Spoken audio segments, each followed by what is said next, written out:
ইরানে সরকার পরিবর্তনের ইঙ্গিত দিলেন ট্রাম্প। মধ্যপ্রাচ্যে দীর্ঘস্থায়ী সংঘাতে আগ্রহ নেই যুক্তরাষ্ট্রের।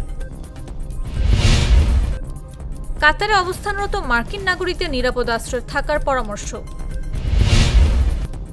ইরানের জনগণকে সহায়তা দিতে প্রস্তুত রাশিয়া, বলেছে পুতিন। ইরানের গুরুত্বপূর্ণ অবকাঠামোতে ব্যাপক হামলা চালিয়েছে ইসরায়েল। ইরানের ক্ষেপণাস্ত্র হামলায় ইসরায়েলের বিদ্যুৎ স্থাপনা ক্ষতিগ্রস্ত। অপ্রত্যাশিত পরিণতি ভোগ করতে হবে যুক্তরাষ্ট্রকে, আইআরজিসির হুমকি। ইরান ইসরায়েল সংঘাত, বিশ্ববাজারে তেলের দাম বাড়ল।